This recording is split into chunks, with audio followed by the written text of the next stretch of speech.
Hey guys, welcome to Senate Topical. Nate here, and today I have my top 10 best films of 2020.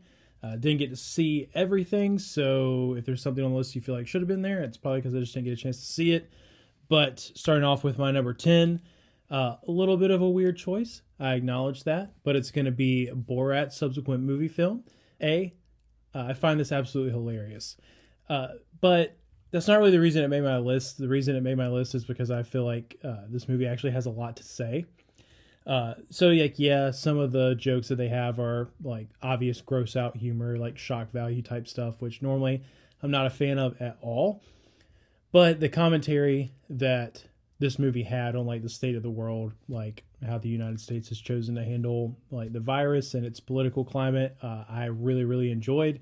And it's also really fun getting to watch people get exposed for who they are. And if you've seen it, then you know what I mean. And I'll leave it at that. My number 9 is going to be I'm Thinking of Ending Things. Again, definitely understand not a movie for everyone, but some of my favorite films are the ones that after I watch it, it really just leaves me sitting there thinking for a minute. Like I'm just sitting there staring at a screen, like trying to process what just happened. Like, what did this all mean? And so it's an incredibly thought-provoking film.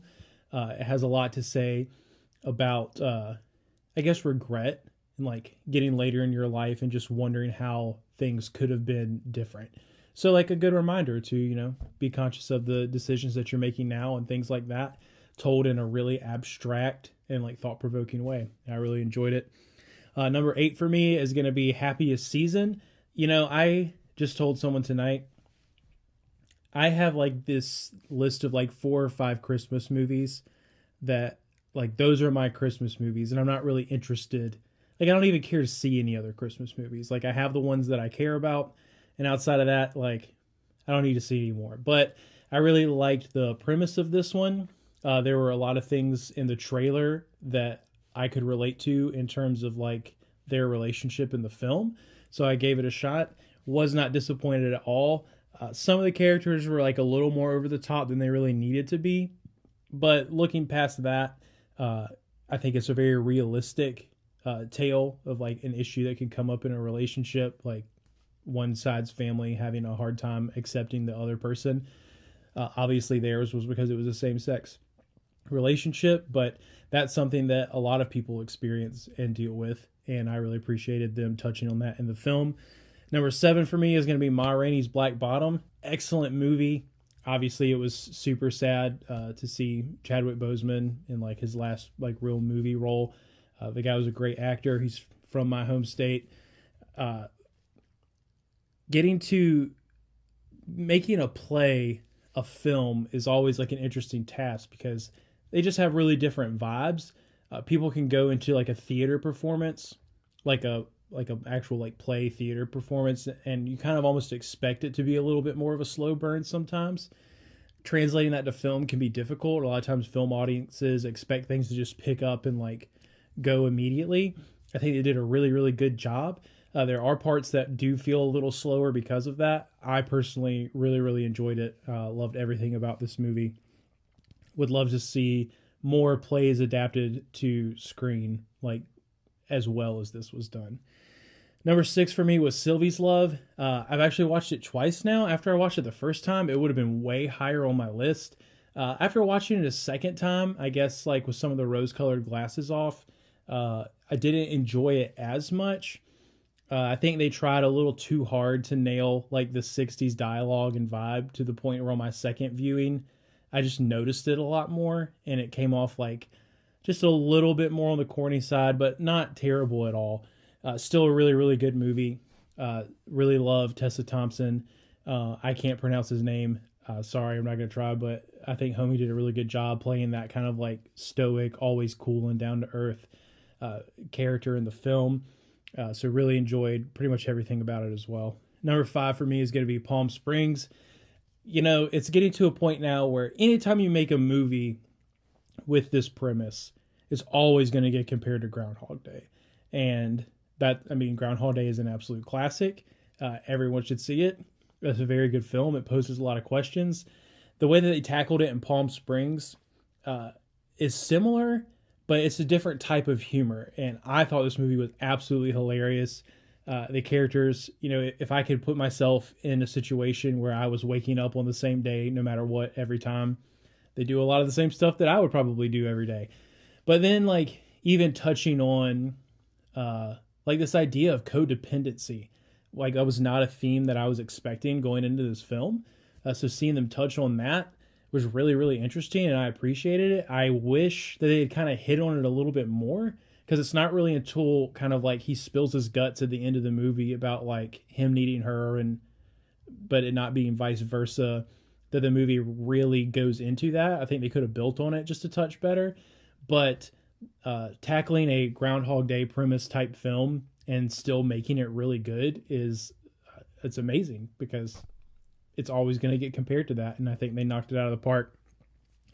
Number 4 for me is going to be Uncle Frank. I am always, always, always going to be automatically drawn to a movie that can make me tear up, because it's not like super easy to do that for me.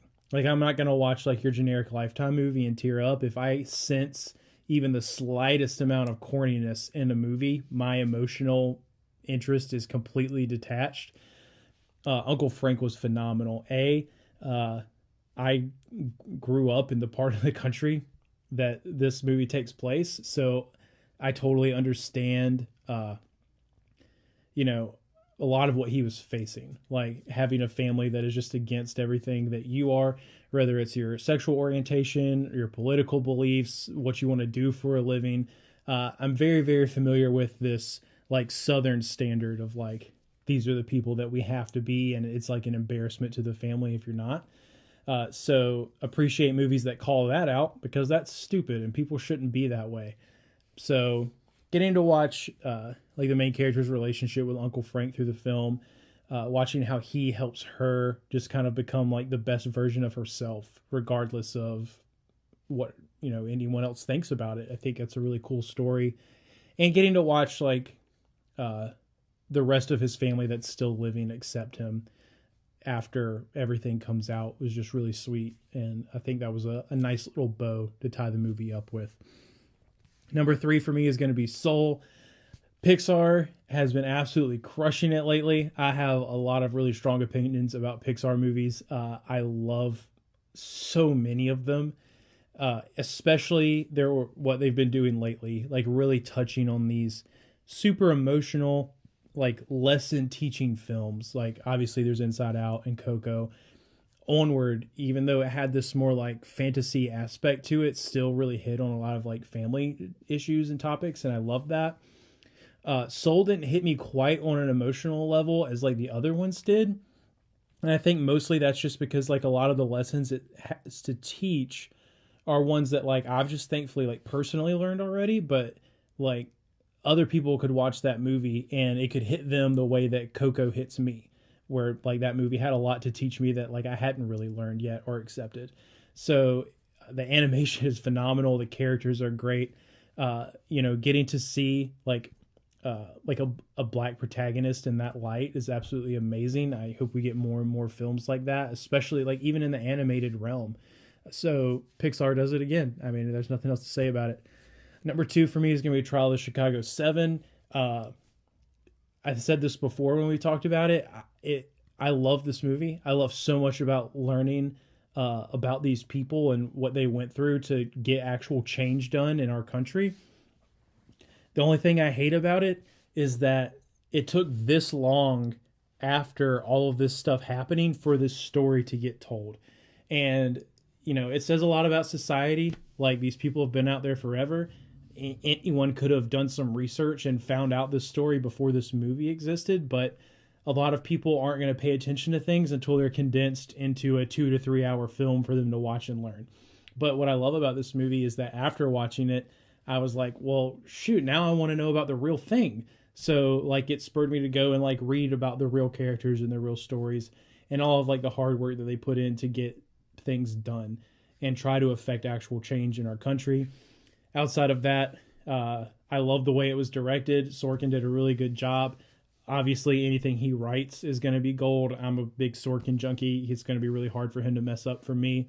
But, you know, this movie had the right balance between like courtroom drama, and but like with an actual message, and that's a really good combination for me.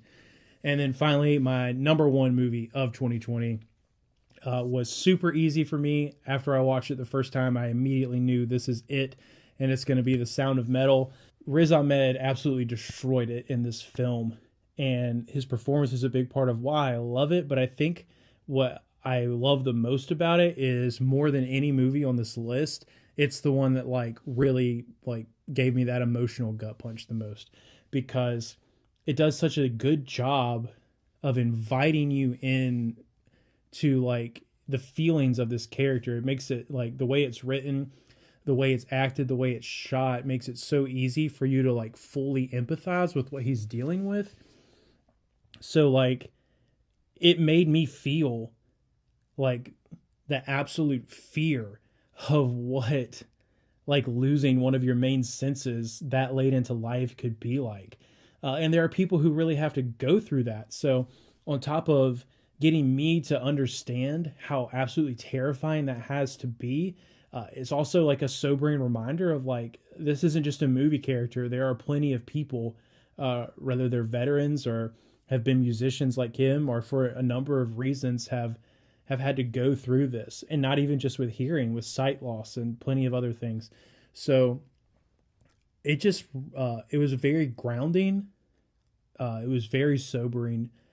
And the end of the film, where things get tied up the way they do with his relationship, that just hits super hard. And it's the only movie that made me actually cry this year. And pretty much anytime a movie does that, it's almost automatically going to be on this list. So definitely go check that out. Thanks so much for watching my video. Let me know what your favorite films of 2020 are down in the comment section below. Scroll back up, hit the like button, share the video, and subscribe.